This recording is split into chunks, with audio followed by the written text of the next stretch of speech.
रुक्मिणी भगवान कृष्ण की भार्या पत्नी थी। रुक्मिणी को लक्ष्मी का अवतार भी माना जाता है। उन्होंने श्री कृष्ण से प्रेम विवाह किया था। रुक्मिणी या रुक्मणी भगवान कृष्ण की इकलौती पत्नी और रानी है। द्वारका के राजकुमार कृष्ण ने उनके अनुरोध पर एक अवांछित विवाह को रोकने के लिए उनका हरण किया एवं अपने साथ ले गए। तदंतर उन्हें दुष्ट शिशुपाल भागवत पुराण में वर्णित से बचाया। रुक्मिणी को भाग्य की देवी लक्ष्मी का अवतार भी माना जाता है। जन पौराणिक आख्यानों के अनुसार राजकुमारी रुक्मिणी का जन्म वैशाख एकादशी को हुआ था। यद्यपि एक सांसारिक रानी के रूप में जन्मी, देवी लक्ष्मी के अवतार के रूप में उनकी स्थिति पूरे पौराणिक साहित्य में वर्णित है। कौरवों के बीच एक नायक स्वयं भगवान श्री कृष्ण ने राजा भीष्म की पुत्री वैदही रुक्मिणी से विवाह किया, जो कि भाग्य की देवी क्षियोमयत्रम का प्रत्यक्ष अवतार था। भागवत पुराण 10:52-16 द्वारका के नागरिक कृष्ण को देखने के लिए आतुर थे, जो कि भाग्य की देवी रुक्मिणी के साथ थे। श्रीमद्भागवत 10:54-60 लक्ष्मी जी ने अपने भाग में धरती पर भीष्म के परिवार में रुक्मिणी के रूप में जन्म लिया।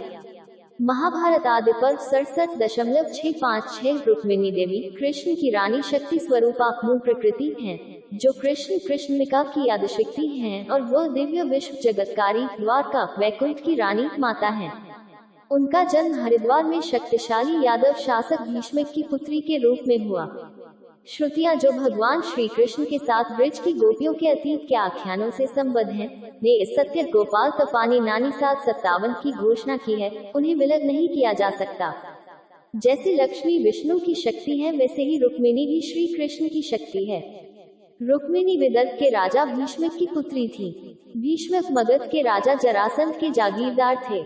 रुक्मिणी को श्री कृष्ण से प्रेम हो गया और वह उनसे विवाह करने को तत्पर हो गई, जिनका गुण, चरित्र, आकर्षण और महानता जग विख्यात थी।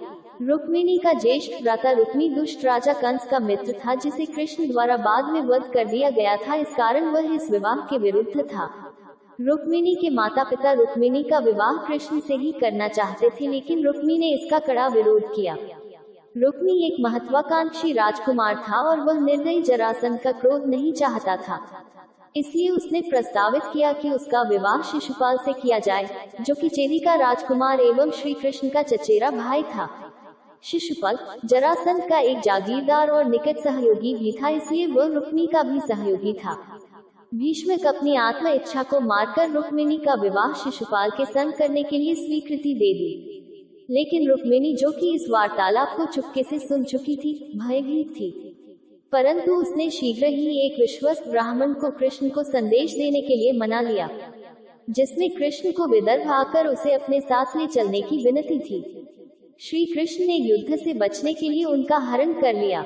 उसने कृष्ण से कहा कि वह आश्चर्यचकित है कि वह कृष्ण बिना किसी रक्तपात के इसे कैसे पूर्ण करेंगे, ये देखते हुए कि वह अपने महल के भीतर है। लेकिन इस संकट का समाधान ये था कि रुक्मिणी को देवी गिरिजा के मंदिर में आराधना के बहाने से महल से निकलना होगा।